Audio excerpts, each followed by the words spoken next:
حضرت موسیٰ کلیم اللہ علیہ السلام کے پاس اسرائیل روح نکالنے آئے تو حضرت موسیٰ نے تھپڑ مارا، آنکھ نکال دی، واپس گئے۔ اللہ انہوں نے تو جلال فرمایا، کہا موسیٰ علیہ السلام سے کہیے بیل کی پشت پر ہاتھ رکھیں، جتنے بال ان کے دست مبارک کے نیچے آئیں گے اتنے 1000 سال ان کی عمر بڑھا دی جائے گی۔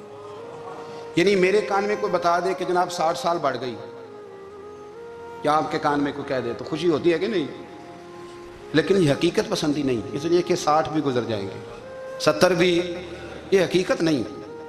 حضرت موسیٰ کلیم، چلے میں مثال دیتا ہوں، سمجھ لیں 10 بال، حالانکہ بہت زیادہ آتے ہوں گے، 10 بال اگر حضرت موسیٰ کے ہاتھ کے نیچے آئے تو 10,000 سال تو عمر بڑھ گئی نا۔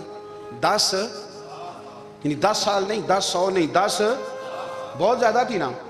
حضرت موسیٰ کلیم اللہ علیہ السلام سے آ کے عرض کیا گیا، حضور بیل کی پشت پر ہاتھ رکھیں، جتنے آپ کے ہاتھ کے نیچے بال آئیں گے اتنے 1000 سال عمر بڑھ جائے گی۔ تو حضرت موسیٰ نے حقیقت پسندی والی بات کی، فرمایا پھر کیا ہوگا؟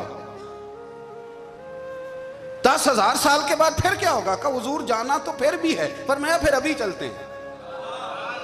اگر جانا ہے نا، جانا ہے تو پھر، اگر جانا ہے تو پھر ابھی، اور سجنوں اگر نماز پڑھنی ہے تو ابھی کیوں نہیں؟ اگر داڑھی رکھنی ہے تو پھر رمضان کا انتظار کیوں کریں؟ ابھی کیوں نہیں؟